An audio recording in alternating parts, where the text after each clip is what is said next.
মৰমৰ ছাত্ৰ ছাত্ৰীসকল, মই তোমালোকক আগৰ এটা ক্লাছত তোমালোকৰ বিজ্ঞানৰ অষ্টম শ্ৰেণীৰ ধাতু আৰু অধাতুৰ বিষয়ে পঢ়াইছিলোঁ। ভিডিঅ'টো মই যোৱা আজি 21 তাৰিখ 19 তাৰিখ মানে দিছিলোঁ। বৰ এটা ভাল নহ'ল ভিডিঅ' কোৱালিটিটো। নতুনকৈ এটা চেষ্টা কৰি চাইছিলোঁ। আজিও আকৌ এবাৰ নতুনকৈ বেলেগ ধৰণে চেষ্টা কৰিছোঁ। সেই যিটো অধ্যায় তোমালোকৰ অষ্টম শ্ৰেণীৰ ধাতু আৰু অধাতুৰ যিটো অধ্যায়ৰ যিখিনি পাঠভিত্তিক যিখিনি প্ৰশ্ন আৰু তাৰ উত্তৰ, সেইখিনি মই আজি তোমালোকৰ লগত আলোচনা কৰিবলৈ আহিছোঁ। এতিয়া প্ৰথমতে ধাতু আৰু অধাতুৰ বিষয়েটো ইতিমধ্যে ক'লোৱেই। ধাতু আৰু অধাতুৰ যিটো ক্লাছ সেইটো তোমালোকে প্ৰথমতে চাই ল'বা। তাৰপিছত যদি কোনোবাই চোৱা নাই, আগতে যিখিনি চালা সেইখিনিৰ কাৰণে বাৰু নালাগেই, যি চোৱা নাই তেওঁলোকে প্ৰথমতে এই ক্লাছটো চাই ল'বা আৰু তাৰপিছত এই প্ৰশ্ন উত্তৰখিনিৰ কাৰণে আগবাঢ়িবা, নহয় জানো? তেতিয়াহ'লে আমি প্ৰশ্ন উত্তৰখিনিলৈ আগবাঢ়ি যাওঁ। অষ্টম শ্ৰেণী বিজ্ঞান পাঠ পদাৰ্থ, এইটো লিখাটো অকণ ভুল হৈ আছে, সেইকাৰণে মই কৈ দিছোঁ। ধাতু শ্ৰেণীটো নালাগে, এইকেইটা এইটো ধাতু আৰু অধাতু হ'ব লাগিছিলে। মাজতে এই শ্ৰেণীটো এনেই সোমাই গৈছে, এইটো এনেই সোমাই গ'ল, এইটো নালাগে দেই। ধাতু আৰু অধাতু হ'ব লাগিছিলে। হ'ব, এতিয়া চোৱা। প্ৰথম প্ৰশ্নটো দিছে, তলৰ কোনবোৰক পিটি পিটি পাতৰ, শব্দটো নালাগে, এইবোৰ টাইপিং কৰোঁতে কেতিয়াবা ভুল হয়। তোমালোকে প্ৰশ্নবোৰ কিতাপত পাই যাবা, কিতাপখন সন্মুখত লৈ ল'বা। এতিয়া হ'ব লাগে, তলৰ কোনবোৰ ধাতুক পিটি পিটি কি কৰিব পাৰি, পাতল আকাৰলৈ নিব পাৰি। আমি আগৰ যেতিয়া অধ্যায়টো পঢ়িছিলোঁ তেতিয়া আমি পাইছিলোঁ যে ধাতুবোৰক হাতুৰিৰে মৰিয়াই চেপেটা কৰিব পাৰি, অৰ্থাৎ পাতল আকাৰলৈ নিব পাৰি, নহয় জানো? এতিয়া ইয়াত কাক পাৰিবা তেতিয়াহ'লে? তুমি 1 নম্বৰ যদি চোৱা, জিংক দিয়া আছে, ফচফৰাছ দিয়া আছে, গন্ধক দিয়া আছে, অক্সিজেন দিয়া আছে, হয়নে? এতিয়াতো অক্সিজেনটো ধাতু নহয়েই, গন্ধকটো নহয়েই, এইটো নহয়, নহয় জানো? থাকিলে কি? জিংক। তেতিয়াহ'লে শুদ্ধ উত্তৰ কি হ'ব? জিংক। এই জিংক ধাতুটোক তুমি কি কৰিব পাৰিবা? মৰিয়াই মৰিয়াই বা পিটি পিটি পাতল আকাৰলৈ নিব পাৰি। আমি আগবাঢ়োঁ।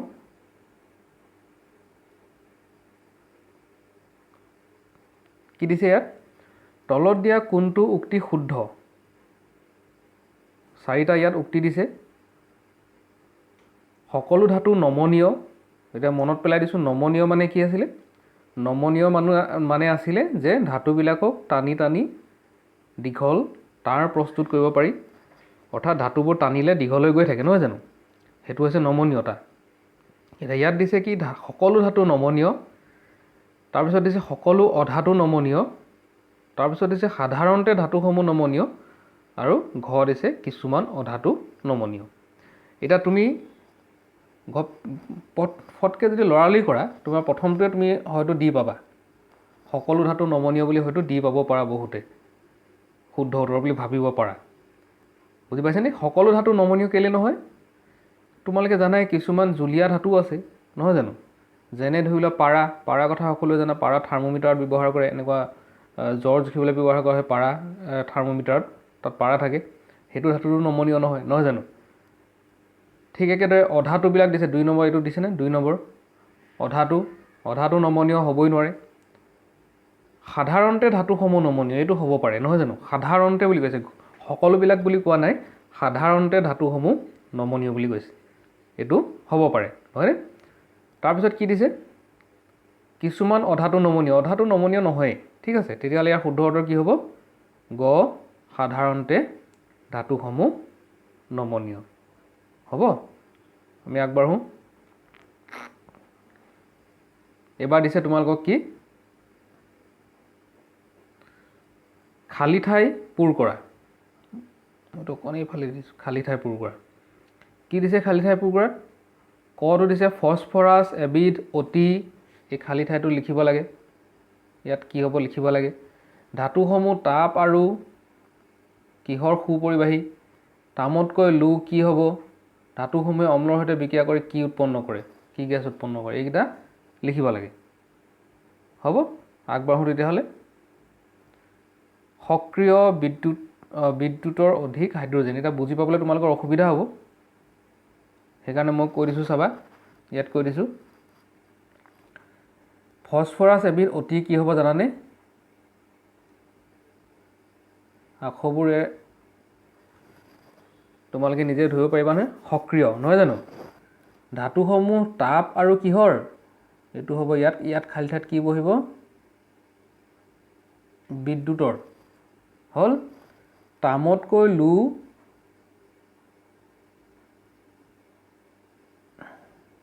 কি লিখিলোঁ? অধিক সক্ৰিয়। ধাতুসমূহে অম্লৰ সৈতে বিক্ৰিয়া কৰি হাইড্ৰজেন গেছ উৎপন্ন কৰে। প্ৰথমটোত হ'ব ফছফৰাছ এবিধ অতি সক্ৰিয় ধাতু। তাৰপিছতোত হ'ব ধাতুসমূহ তাপ আৰু বিদ্যুতৰ সুপৰিবাহী। তাৰপিছতোত হ'ব তামতকৈ লু অধিক সক্ৰিয়। তাৰপিছতোত হ'ব ধাতুসমূহে অম্লৰ সৈতে বিক্ৰিয়া কৰি হাইড্ৰজেন গেছ উৎপন্ন কৰে। H2 নিলিখি তোমালোকে হাইড্ৰজেন বুলি লিখি দিলেও হ'ব। ইয়াৰ অপশ্যনকেইটা এইকেইটা চোৱাচোন, বুজিছেনে? হ'ব, মই অকণমান ৰৈ গৈছোঁ, বুজি পাবা চাগে। আগবাঢ়োঁ।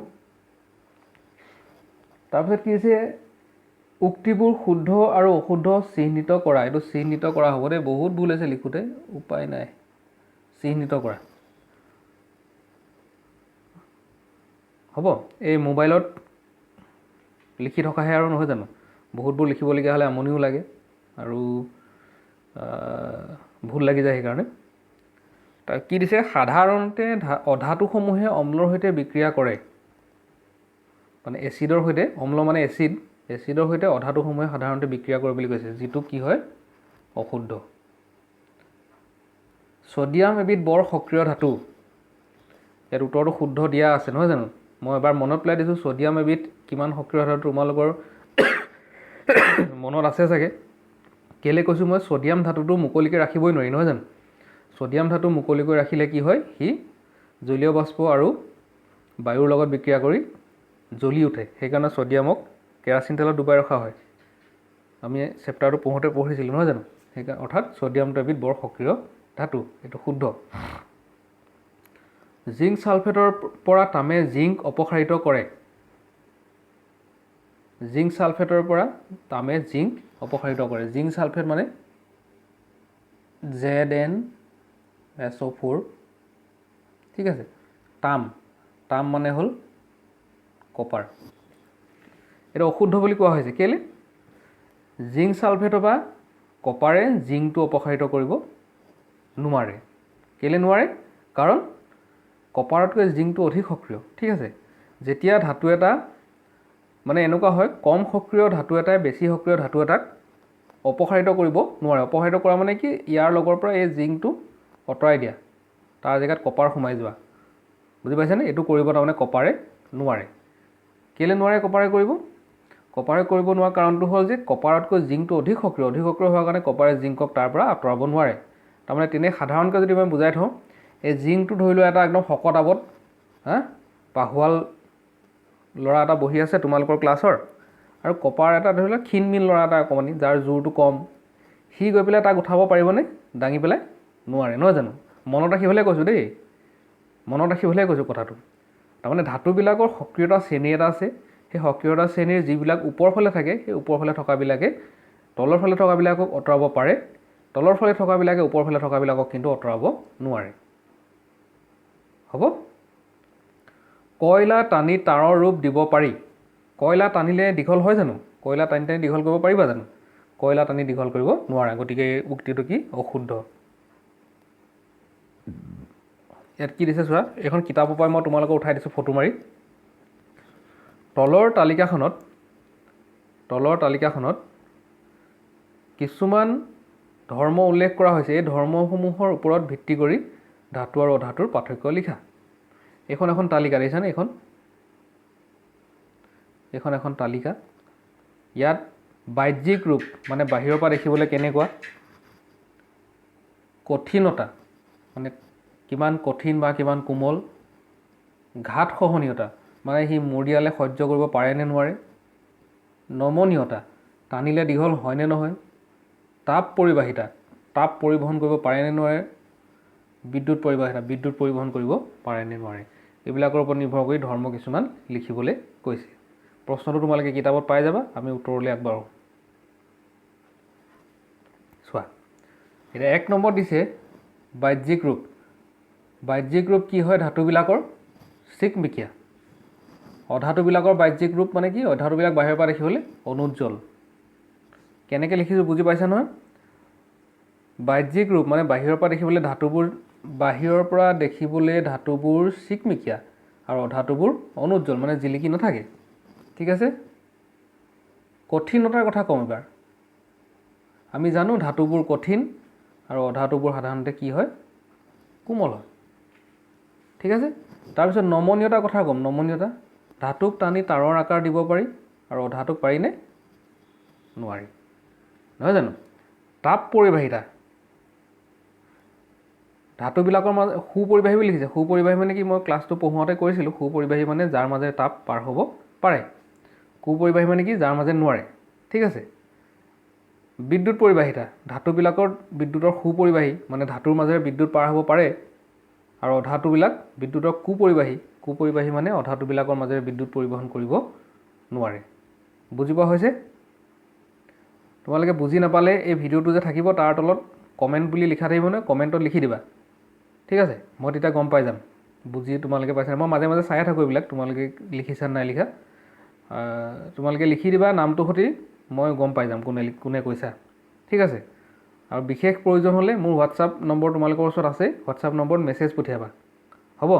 আৰু এই প্ৰশ্নবিলাক উত্তৰবিলাক যে কৰি দিছোঁ এইবিলাক তোমালোকে নিজৰ নিজৰ এখন বহীত নোট কৰিবা আৰু সেই বহীখনত অনলাইন ক্লাছ বুলি ওপৰত লিখি ল'বা হেডিংটো। তোমালোকৰতো স্কুল খুলিলে আমি স্কুলতে ক্লাছ কৰিম। এতিয়া স্কুল বন্ধ দেখি আৰু যাতে পঢ়াৰ পৰা তোমালোক আঁতৰি নোযোৱা তাৰ কাৰণে এনেকুৱা ধৰণে আমি চেষ্টা এটা কৰি আছোঁ। আৰু এইবিলাক কি হয় এনেকৈ কৰি থ'লে মোৰ অকল তোমালোকৰ এইটো বছৰৰ কাৰণে নহয়, প্ৰত্যেক বছৰে আহি থাকিব নহয় ছাত্ৰ ছাত্ৰী, সিহঁতক চাই থাকিব পাৰিব বা ময়ো নিজে প্ৰয়োজন হ'লে চাব পাৰিম কেতিয়াবা। ঠিক আছে। এখন তালিকাখন দিলোঁ। তাৰপিছত নেক্সট 6 নম্বৰ কাৰণ দৰ্শোৱা। খাদ্য সামগ্ৰী মেৰিয়াবলৈ এলুমিনিয়ামৰ পাত ব্যৱহাৰ কৰা হয়। কাৰণ দৰ্শোৱা মানে কি জানানে? কাৰণ দৰ্শোৱা মানে কি কাৰণে হয় সেই কাৰণটো লিখিব লাগে। ঠিক আছে। খাদ্য সামগ্ৰী মেৰিয়াবলৈ এলুমিনিয়ামৰ পাত ব্যৱহাৰ কৰা হয়, তাৰ কাৰণটো কি? ঠিক আছে, সেইটো কাৰণটো লিখিব লাগে। তাৰমানে তুমি জুলীয়া পদাৰ্থ তপতাবলৈ ব্যৱহাৰ কৰা নিমজ্জন দণ্ডবোৰ ধাতৱীয় পদাৰ্থৰে নিৰ্মিত। তোমালোকে দেখিছা নহয় লোহাৰ এডাল পানীত ভৰাই থৈ ছুইচ দি দিলে গৰম যে হয়, তেনেকুৱাবিলাক দণ্ডবিলাক কিহেৰে নিৰ্মিত? ধাতৱীয় পদাৰ্থ। তামে জিংকক ইয়াৰ লৱণৰ পৰা অপসাৰিত কৰিব নোৱাৰে। এই অকণমান আগত পাইছিলে কপাৰে তাৰ জিংকক তাৰ পৰা আঁতৰাব নোৱাৰে। কি কাৰণে নোৱাৰে? কাৰণটো সুধিছে ইয়াত। ছ'ডিয়াম আৰু পটাছিয়ামক কেৰাচিন তেলত ডুবাই ৰখা হয়। ছ'ডিয়াম আৰু পটাছিয়াম কিয় কেৰাচিন তেলত ডুবাই ৰখা হয় সুধিছে। হ'ব, এতিয়া আমি উত্তৰলৈ যাওঁ।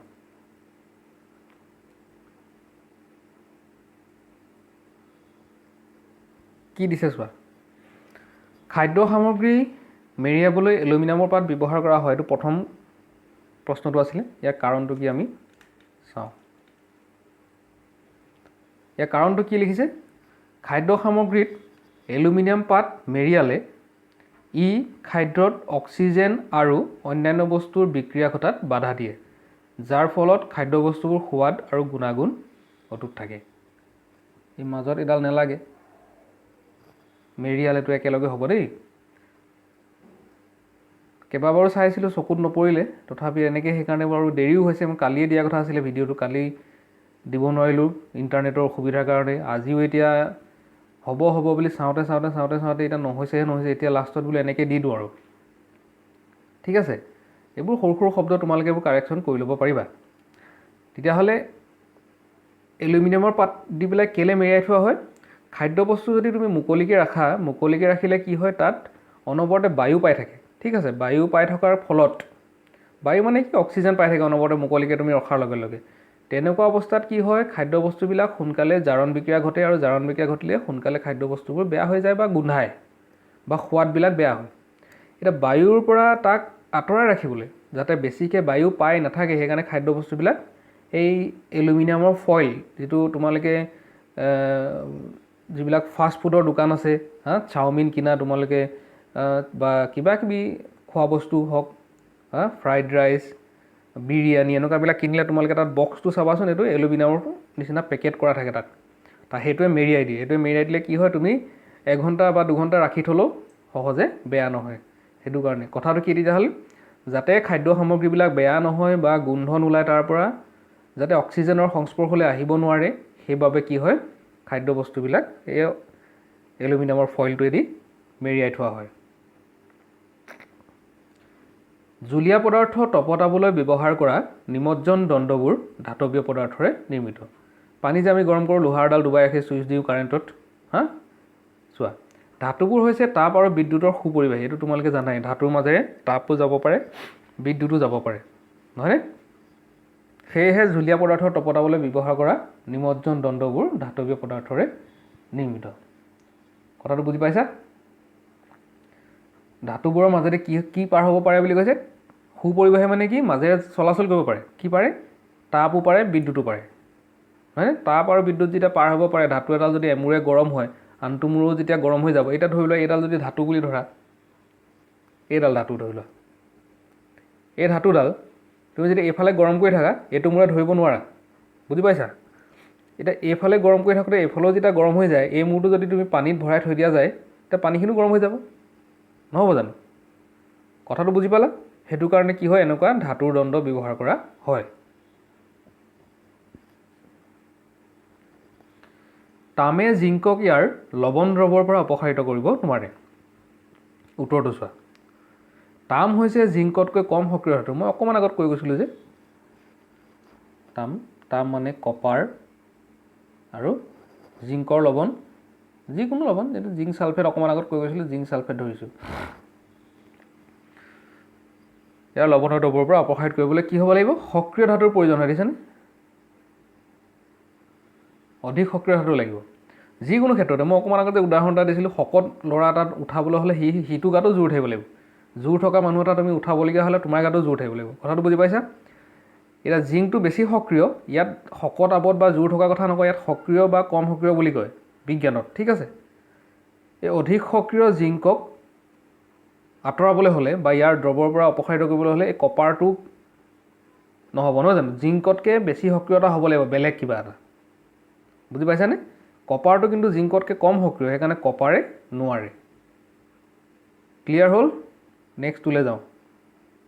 বুজি নাপালে তোমালোকে ভিডিঅ'বোৰ বেক কৰি আকৌ চাই থাকিব পাৰিবা। অকণমান চালা ৰখালা বা আকৌ বেক কৰিলা চালা খালি প্ৰথমৰ পৰা শেষলৈকে চাই দিবা আৰু তেতিয়া ভাল হয়।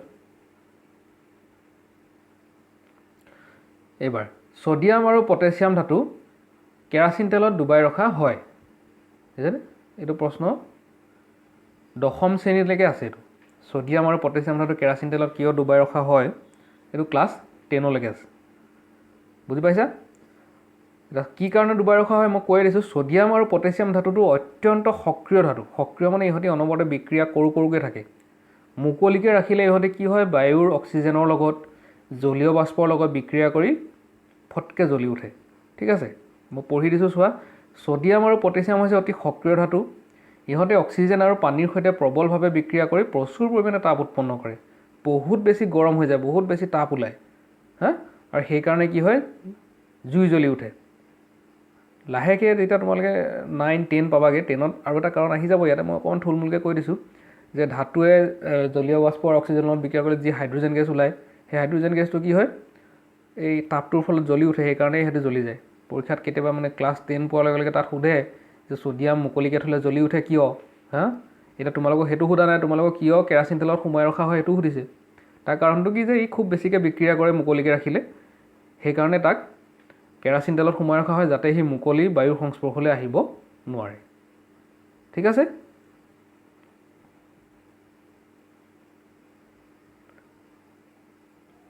তাৰপিছত তোমালোকে নেমু টেঙাৰ আচাৰ এলুমিনিয়ামৰ পাত্ৰ এটাত সংৰক্ষিত কৰি ৰাখিব পাৰিবানে? ব্যাখ্যা কৰা। এলুমিনিয়ামৰ পাত্ৰ এটা লৈ তাত নেমু টেঙাৰ আচাৰ থৈ দিব পৰা হ'বনে নহয় এইটো সুধিছে। নেমু টেঙা, নেমু টেঙাত কি থাকে জানানে? নেমু টেঙাত এচিড থাকে। যিকোনো টেঙা বস্তুতে এচিড থাকে। টেঙা মানে সেইটো এচিড আছে আৰু তাত, বুজি পাবা। ঠিক আছে, নেমু টেঙাত চাইট্ৰিক এচিড থাকে নহয় জানো? সেই এচিড ধাতুৰ সংস্পৰ্শলৈ অহাৰ লগে লগে ধাতুৰ লগত বিক্ৰিয়া হয়, বুজি পাইছানে? তুমি নেমু টেঙাৰ বিক্ৰিয়াটো খুব পটকৈ নেদেখিবা, কিন্তু লাহে লাহে তুমি যদি নেমু টেঙা ভৰাই থৈ দিয়া এলুমিনিয়াম পাত্ৰ এটাত, অলপ সময়ৰ পিছতে দেখিবা তুমি লাহে লাহে বিক্ৰিয়া কৰিবলৈ আৰম্ভ কৰি দিব। বুজি পাইছা কথাটো? কি লিখিছে উত্তৰটো চাওঁ। নেমু টেঙাৰ আচাৰ এলুমিনিয়ামৰ পাত্ৰত সংৰক্ষণ কৰিব নোৱাৰি, কাৰণ নেমু টেঙাত থকা এচিডে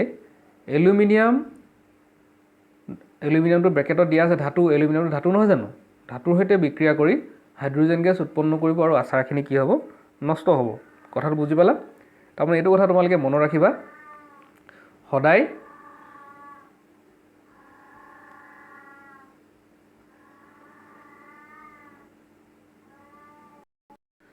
এটা কথা তোমালোকে মনত ৰাখিবা সদায়, যে এচিডে ধাতুৰ লগত বিক্ৰিয়া কৰিলে সদায় হাইড্ৰজেন গেছ উৎপন্ন হয়, লাগিলে যি ধাতুৱে হওক। বুজি পাইছা? এতিয়া নেমু টেঙা যদি তুমি ৰাখা, নেমু টেঙাত থকা যি এচিড, সেই এচিডে এলুমিনিয়াম ধাতুটোৰ লগত বিক্ৰিয়া কৰিব আৰু বিক্ৰিয়া কৰি হাইড্ৰজেন গেছ উৎপন্ন কৰিব, আৰু ফলত আচাৰখিনি যিমান দিন ভাল হৈ থাকিব লাগে সিমান দিন ভাল হৈ নাথাকিব, সোনকালে নষ্ট হৈ যাব। বুজি পোৱা হ'ল? এতিয়া আৰু এটা প্ৰশ্ন আহিলে চোৱা, এইটো তোমালোকৰ অনুশীলনী 8 নম্বৰ প্ৰশ্ন।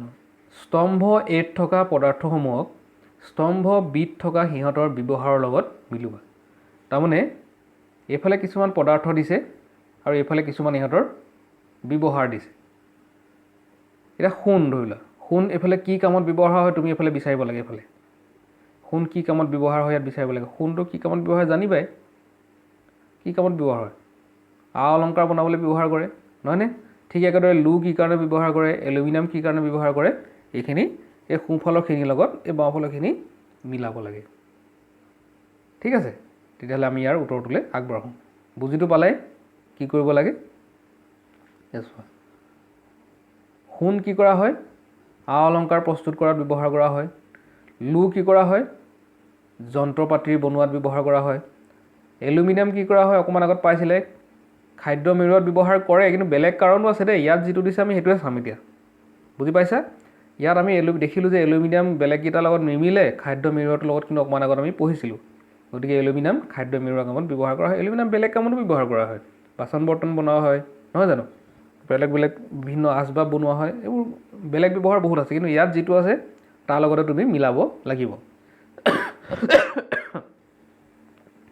কাৰ্বন কি কামত ব্যৱহাৰ কৰা হয়? ইন্ধন, নহয় জানো?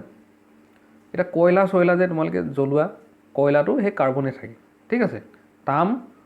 তামৰ তাঁৰ, আমাৰ ঘৰত যিবিলাক ৱায়াৰিঙৰ কামত ব্যৱহাৰ কৰা হওঁ, সেই ৱায়াৰিঙৰ যিবিলাক কেবুলবিলাক তাৰ ভিতৰত তামৰ তাঁৰ থকা কেবুলো পোৱা যায়। পাৰা ব্যৱহাৰ কৰা হয় ক'ত? থাৰ্মোমিটাৰত। মই অকণমান আগত কৈছিলোঁ, বেক কৰি চালে তোমালোকে আকৌ ভিডিঅ'টো দেখিবাই। পাৰাৰ ব্যৱহাৰটো থাৰ্মোমিটাৰত কেনেকৈ কৰা হয় কৈছিলোঁ। হ'ব?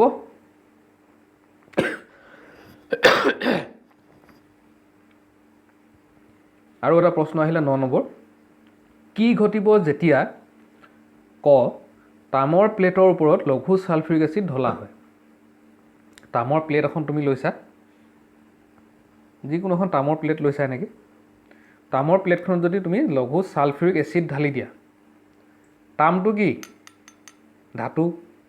ঢালি দিছা কি? এচিড। কি ঘটিব তেতিয়া ক'ব পাৰিবই লাগে। অকণমান আগত কৈ গৈছিলোঁ মই। ঠিক আছে। এইবাৰ ধৰি লওক কপাৰ ছালফেট দ্ৰৱত লুৰ গজাল ৰখা হয়। কিবা পাত্ৰ এটা ল'লা তুমি, এনেকুৱা পাত্ৰ এটা, ইয়াত কপাৰ ছালফেট অলপ সোমোৱাই লৈ পেলাই এনেকৈ গজাল এটা সোমোৱাই থৈ দিছা, লুৰ গজাল এটা তুমি এনেকৈ কপাৰ ছালফেট, ইয়াত তুমি কপাৰ ছালফেট ভৰাই লৈছা, ভৰাই পেলাই এনেকৈ লুৰ গজাল এটা সোমোৱাই থৈ দিছা। এতিয়া কি ঘটিব লিখিবলৈ কৈছে। বিক্ৰিয়াসমূহৰ শব্দ সমীকৰণ লিখা। ঠিক আছে।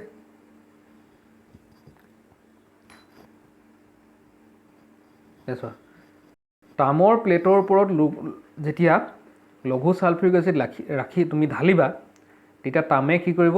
লঘু ছালফিউৰিক এচিডৰ সৈতে বিক্ৰিয়া কৰিব আৰু কপাৰ ছালফেট উৎপন্ন কৰিব আৰু হাইড্ৰজেন গেছ মুক্ত হ'ব। অকণমান আগত কৈছিলোঁ যে ইয়াত এতিয়া মন কৰিলে দেখিবা টাৰ্মটো কি টাৰ্মটো হৈছে ধাতু এইটো কি ছালফিউৰিকটো হৈছে এচিড নহয় জানো ধাতু আৰু এচিডৰ মাজত বিক্ৰিয়া হ'লে ধাতুটো লৱণ ওলাব আৰু লগতে হাইড্ৰজেন গেছ ওলাব এতিয়া ইয়াৰ শব্দ সমীকৰণ লিখিবলৈ কৈছে শব্দ সমীকৰণটো খুব সম্ভৱ মোৰ লিখিবলৈ থাকি গ'ল ইয়াতে দেখুৱাই দিছোঁ মই তোমালোকে চাবা শব্দ সমীকৰণটো টাৰ্ম মানে কপাৰ যোগ লঘু ছালফিউৰিক এচিড মানে ছালফিউৰিক এচিড বুলিয়ে লিখিব লাগিব শব্দহে লিখিবলৈ কৈছে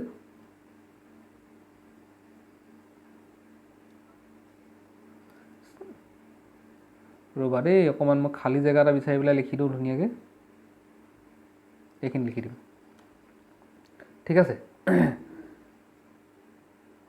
কি কৈছিলোঁ প্ৰশ্নটো মই আকৌ চাই লওঁ এবাৰ তামৰ প্লেটৰ ওপৰত লঘু ছালফিউৰিক এচিড ৰাখিব লাগে তাম মানে কি কৈছিলোঁ কপাৰ যোগ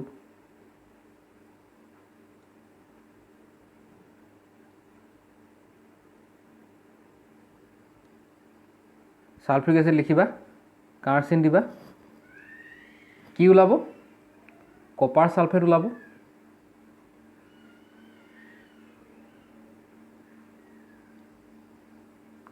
আৰু হাইড্ৰজেন ওলাব হাইড্ৰজেনটো এনেকৈ লিখি দিবা এইটো মই তোমালোকক বেলেগ এটা পেজত কৰি পেলাই দেখুৱাই দিম ঠিক আছে মই এতিয়া ইয়াত খালী জেগা নাই নহ'লে দেখুৱাই দিলোঁহেঁতেন এতিয়া কৈ দিছোঁ মুখেৰে তোমালোকে কি লিখিবা লিখি দিয়াতকৈ কৈ দিছোঁ ভালকৈ এতিয়া কি উৎপন্ন হয় দেখিছা তোমালোকে কি কৈছে লঘু ছালফিক এচিডৰ সৈতে বিক্ৰিয়া কৰি কপাৰ ছালফেট উৎপন্ন কৰে আৰু হাইড্ৰজেন বাওঁফালে হ'ব কপাৰ অসমীয়া শব্দৰে লিখিবা কপাৰ যোগ ছালফিউৰিক এচিড ব্ৰেকেট দি পেলাই লিখি থ'বা লঘু হ'ল তাৰপিছত কাৰ চিন দিবা কাৰ চিনডালৰ সোঁফালে লিখিবা কপাৰ ছালফেট হ'ল যোগ হাইড্ৰজেন গেছ সেইটোৱে হৈছে শব্দ সমীকৰণ ইয়াত মোৰ লিখিবলৈ থাকি গ'ল হ'ব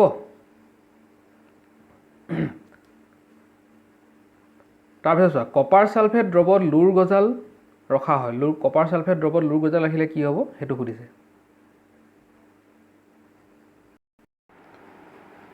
কপাৰ ছালফেট দ্ৰৱত যেতিয়া লুৰ গজাল ৰখা হয় তেতিয়া লুৱে কপাৰ ছালফেটৰ পৰা কপাৰক অপসাৰিত কৰে অকণমান আগত যে পাইছিলোঁ আমি এতিয়া কপাৰ ছালফেটৰ ক্ষেত্ৰত কি হয় কপাৰটো মই লিখিছোঁ কপাৰ ছালফেট আৰু কাৰ কথা কৈছে লু মানে আইৰণ Fe ঠিক আছে এই কপাৰ ছালফেটৰ পৰা কপাৰটো লুৱে আঁতৰাই দিব পাৰে কেলৈ আঁতৰাই দিব পাৰে কাৰণ লু বা Fe বা আইৰণ কপাৰতকৈ বেছি সক্ৰিয় কথাটো বুজি পালানে অথনি যে আমি পাইছিলোঁ জিংক ছালফেটৰ পৰা আকৌ জিংকক আঁতৰাব নোৱাৰে নহয় জানো কপাৰ ছালফেটৰ পৰা কিন্তু কপাৰক অপসাৰিত কৰিব পাৰে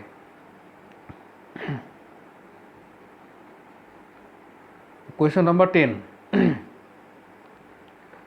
সলনি নহয় আচলতে সালনি আছিলে আকাৰ ঠাইত গৈছে এটুকুৰা জ্বলন্ত এঙাৰ লৈ তাৰ পৰা ওলোৱা গেছখিনি পৰীক্ষা নলী এটাত সংগ্ৰহ কৰিলে তেওঁ কেনেদৰে গেছটোৰ প্ৰকৃতি জানিব পাৰিব এই প্ৰক্ৰিয়াত সংঘটিত হোৱা সকলোবোৰ বিক্ৰিয়াৰ শব্দ সমীকৰণ লিখা এইটো এগৰাকী ছোৱালীৰ কথা কৈছে তেওঁ এটুকুৰা জ্বলন্ত এঙাৰ লৈ পেলাই তাৰ পৰা ওলোৱা গেছখিনি পৰীক্ষা নলী এটাত সংগ্ৰহ কৰিলে পৰীক্ষা নলী থাকে টেষ্ট টিউব এটাত সংগ্ৰহ কৰিলে তাৰপিছত সেই গেছটোৰ প্ৰকৃতিটো কেনেকৈ জানিব গেছটোৰ প্ৰকৃতিটো আমলিক নে ক্ষাৰকীয় কেনেকৈ গম পাব সেইটো সুধিছে আৰু সেই প্ৰক্ৰিয়াত কেনেকুৱা ধৰণৰ বিক্ৰিয়া সংঘটিত হয় এইটো সুধিছে প্ৰশ্নটো বুজি পাইছা প্ৰশ্নটো এবাৰত নুবুজিলে 2-3 বাৰ পঢ়িবা তেতিয়া বুজি পাই যাবা এটা প্ৰথম প্ৰশ্নটো উত্তৰ দিছোঁ চোৱা পৰীক্ষা নলীত সংগ্ৰহ কৰা গেছখিনিত অলপ পানী যোগ কৰিলে দেখা যাব যে পানীখিনিত গেছ দ্ৰৱীভূত হৈছে এটা ধৰি লোৱা এইটো এটা পৰীক্ষা নলী যেনিবা ধৰি লোৱা গ্লাছৰ থাকে ইয়াত যিখিনি গেছ তেওঁ ধৰি থৈছিলে এনেকৈ সেই গেছখিনিত পানী যোগ কৰি দিয়াৰ লগে লগে কি হয় গেছবোৰ দ্ৰৱীভূত হৈছে তাত ঠিক আছে তাৰমানে গেছখিনি পানীৰ লগত মিহলি হৈ তাতে সোমাই আছে এতিয়া ইয়াত যদি নীলা লিটমাছ কাগজ এখন ভৰাই দিয়া লিটমাছ কাগজ দুই ধৰণৰ থাকে নীলা থাকে আৰু ৰঙা থাকে ঠিক আছে মই আগৰ যিটো অধ্যায়টো পঢ়াইছিলোঁ সেইটো চাই ল'বা তাত মই কোৱা আছে লিটমাছৰ কথাখিনি এতিয়া ইয়াত যদি তুমি নীলা লিটমাছ এখন ভৰাই দিয়া আৰু যদি দেখা যে নীলা লিটমাছখন ৰঙা হৈ গ'ল তেতিয়া তুমি বুজিবা যে সেই গেছটো প্ৰকৃতিটো কি আম্লিক বা এচিডিক ঠিক আছে হ'ব বুজি পাইছা তেতিয়াহ'লে আমি আগবাঢ়ো ইয়াত বিক্ৰিয়াকেইটা কি হৈছে চোৱা জ্বলন্ত এঙাৰৰ পৰা যিখিনি গেছ ওলাইছিলে সেই গেছখিনি হ'ল কাৰ্বন ডাই অক্সাইড ঠিক আছে গতিকে বিক্ৰিয়াটো কি হ'ব কাৰ্বন আৰু অক্সিজেনৰ মাজত বিক্ৰিয়া ঘটি কাৰ্বন ডাই অক্সাইড উৎপন্ন হৈছে নহয় জানো শব্দ সমীকৰণ লিখিবলৈ কৈছে তোমালোকক সংকেত লিখিব নালাগে কাৰ্বন ডাই অক্সাইড গেছটো আম্লিকধৰ্মী কেলে আম্লিকধৰ্মী কাৰ্বন ডাই অক্সাইডটো লিখাটো CO2 টো এনেকৈ লিখে দেই CO2 C2O2 সমান হ'ব লাগিব O2 অকমানিকৈ লিখিলে নহ'ব ঠিক আছে CO2 এতিয়া কাৰ্বনটো অধাটো নহয় জানো অধাটোৰ লগত অক্সিজেন লাগি আছে মানে অধাটোৰ অক্সাইডবিলাক সদায় কি অধাটোৰ অক্সাইডবিলাক সদায় আম্লিক হ'ব অধাটোৰ অক্সাইডবিলাক সদায় আম্লিক নেক্সট কুৱেশ্যনলৈ যাওঁ এদিনাখন ৰীতাই মাকৰ লগত গহনাৰ দোকানলৈ গৈছিল জুৱেলাৰীলৈ গৈছিলে তেওঁৰ মাকে সোণাৰীজনক এডাল পুৰণি সোণৰ গহনা পালিচ কৰিব দিলে পাছদিনা তেওঁলোকে যেতিয়া গহনাডাল ঘূৰাই আনে তেতিয়া তেওঁলোকে দেখিলে যে গহনাডালৰ ওজন সামান্য কমিছে ওজন হ্ৰাসৰ বাবে তোমালোকে যুক্তি সহকাৰে এটা কাৰণ দেখুৱাব পাৰিবানে এইটো ৰ হৈ আছে এটা কি হ'ল ৰীতা নামৰ এজনী ছোৱালীয়ে মাকৰ লগত গৈছিলে জুৱেলাৰী এখনলৈ অলংকাৰ য'ত কাম কৰে তাত গৈ পেলাই তেওঁলোকে নিজৰ অলংকাৰ বা গহনা পালিচ কৰিবলৈ দিলে পৰিষ্কাৰ কৰিবলৈ দি মেলি যেতিয়া তেওঁলোকে ঘৰলৈ ঘূৰাই আনিলে অনাৰ পিছত তেওঁলোকে লক্ষ্য কৰিলে যে আগত যিমান ওজন আছিলে তাতকৈ অলপ পৰিমাণে কমি গ'ল ওজনটো এতিয়া কি কাৰণে ওজনটো কমি গ'ল তাৰ কাৰণটো তোমালোকক দেখুৱাবলৈ কৈছে প্ৰশ্নটো বুজিলা চাগে নহয় জানো আগবাঢ়োঁ চোৱা যেতিয়া গহনা পালিচ কৰিবলৈ দিয়া হয় তেতিয়া সোণাৰীসকলে গহনাবিধ একুৱা ৰেজিয়া নামৰ এবিধ দ্ৰৱত ডুবাই ৰাখে যাৰ ফলত সোণৰ গহনাবিধৰ বহি তৰফটো একুৱা ৰেজিয়াত দ্ৰৱীভূত হৈ গহনাবিধ ক্ষয় যায় আৰু গহনাবিধৰ ওজন সামান্য হ্ৰাস পায় তাৰমানে তেওঁলোকে কি কৰে অকণমান বুদ্ধিয়ক টেঙৰামি কৰে তেওঁলোকে একুৱা ৰেজিয়া হ'ল দুটা এচিডৰ মিশ্ৰণ ঠিক আছে হাইড্ৰক্লৰিক এচিড আৰু নাইট্ৰিক এচিডৰ মিশ্ৰণ দুটা মিহলাই 1:3 অনুপাতত মিহলাই একুৱা ৰেজিয়া নামৰ এবিধ খুব সাংঘাতিক ধৰণৰ এচিড বনোৱা হয় য'ত তাৰমানে লোহা যাব পাৰে এনেকুৱা ধৰণৰ এবিধ এচিড বনোৱা হয় সেই এচিডবিধৰ সামান্য পৰিমাণ লৈ তাত গহনাবিলাক তেওঁলোকে মোহাৰি কি কৰে চফা কৰে মোহাৰি ব্ৰাছ মাৰি যেতিয়া চফা কৰে তেতিয়া কি হয় এই গহনাবিলাকৰ ওপৰৰ কিছুমান চামনি এৰাই সেই তাতে এচিডত থাকি আহে যাৰ ফলত তোমাৰ গহনাবিধ কি হ'ব ক্ষয় যাব আৰু ক্ষয় গ'লে কি হ'ব তাৰ ওজনটো কমি যাব নিশ্চয়কৈ নহয় জানো গতিকে গহনা পালিচ কৰিবলৈ গহনা বা এনেকুৱা এইবিলাক পলিচ কৰিবলৈ চাফ চিকুণ কৰিবলৈ তোমালোকে নিনিবাই ঘৰতে যি পাৰা কৰিবা বেলেগত নি পেলাই বা কেতিয়াবা কি হয় কিছুমান মানুহ ঘৰলৈও আহে এনেকুৱা ভণ্ড মানুহ কিছুমান যি তোমালোকৰ ঘৰত সুযোগ লৈ পেলাই ক'ব পাৰে যে আপোনালোকৰ যদি গহনা লেতেৰা হৈ আছে উলিয়াই আনক আমি গহনাখিনি চাফা কৰি দিম চাব কিমান চিকচিকীয়া হৈ যাব চিকচিকীয়া ঠিকেই হ'ব ওপৰৰ চামনিখিনি কিন্তু তেওঁলোকে কাটি লৈ যাব আৰু সেইখিনিৰ পৰা পিছত তেওঁলোকে সোণ উলিয়াব তোমালোকৰ গহনা কিন্তু যদি 10 গ্ৰাম আছিলে 2 গ্ৰাম হ'লেও গুচি যাব 8 গ্ৰামহে থাকিব আৰু 1 গ্ৰাম সোণৰ দাম কিমান বা 10 গ্ৰাম সোণৰ দাম কিমান আজিকালি তোমালোকে চালেই ইণ্টাৰনেটত চালেই গম পাই যাবা বা সোণাৰী সুধিলেই গম পাই যাবা গতিকে এইবিলাক কথা তোমালোকে নিজেও জানিব লাগে বা যিসকলে নাজানে তেওঁলোককো এইবিলাক কথা তোমালোকে জনাব লাগে ঠিক আছে আৰু তোমালোকৰ প্ৰশ্ন নাই এইখিনিতে শেষ হ'ল এতিয়া এইটো মোৰ চেনেলটোৰ নাম ইউটিউবৰ এইটো তোমালোকে চাই থাকিলে ইয়াত পঢ়া শুনাৰ ক্ষেত্ৰত প্ৰয়োজনীয় মানে মই এতিয়ালৈকে যোৱা বছৰৰ পৰা যিমানখিনি পাৰোঁ কৰিছোঁ আৰু 10মান শ্ৰেণী আছে তোমালোকৰ যদি কোনোবা বাইদেউ বা ওচৰৰ কোনোবা ল'ৰা ছোৱালী আছে ক্লাছ 10ত পঢ়ি আছে সিহঁতক এই চেনেলটো চাবলৈ ক'বা ইয়াত ক্লাছ 10ৰ প্ৰায় 4-5টামান চেপ্টাৰ সম্পূৰ্ণ কৰি ভিডিঅ' দিয়া আছে কুৱেশ্যন আনচাৰ কৰি থোৱা আছে ঠিক আছে মেট্ৰিকৰ প্ৰশ্ন ইয়াত কৰি থোৱা আছে। মই যিমান পাৰিছোঁ তোমালোকৰ কাৰণে যাতে এটা মানে এনেকুৱা এটা মানে ৰাখি থৈ যাওঁ বুলি ভাবিছোঁ, যিটোৰ কাৰণে তোমালোকে হয়তো পিছতো ইচ্ছা কৰিলে চাই নজনাখিনি শিকিব পাৰিবা। সেইকাৰণে এইটো চেষ্টা মই কৰি আছোঁ আৰু পৰা যিমান দিনলৈকে পাৰোঁ সিমান দিনলৈকে কৰিম আৰু। ঠিক আছে, সময়ৰ অভাৱ হয়, যাৰ কাৰণে যিদিনা দিম বুলি কওঁ সেইদিনা দিব নোৱাৰোঁ। কিছুমান কাৰিকৰী বিজিটোও থাকে, হয় ইণ্টাৰনেট বেয়া থাকে, মোবাইল চাৰ্জ নাথাকে বা কাৰেণ্টৰ প্ৰব্লেম থাকে, এনেকুৱা ধৰণৰ কিছুমান অসুবিধাৰ কাৰণে যিদিনা দিম বুলি ভাবোঁ সেইদিনা দিব নোৱাৰোঁ কেতিয়াবা। তথাপিও চেষ্টা কৰিম কৰিবলৈ। ঠিক আছে, এতিয়া তোমালোকৰ আজি চেপ্টাৰটো কুৱেশ্যন আনচাৰখিনি ইমানতে শেষ হৈছে। মই আকৌ বেলেগ এটা চেপ্টাৰৰ কাৰণে তোমালোকক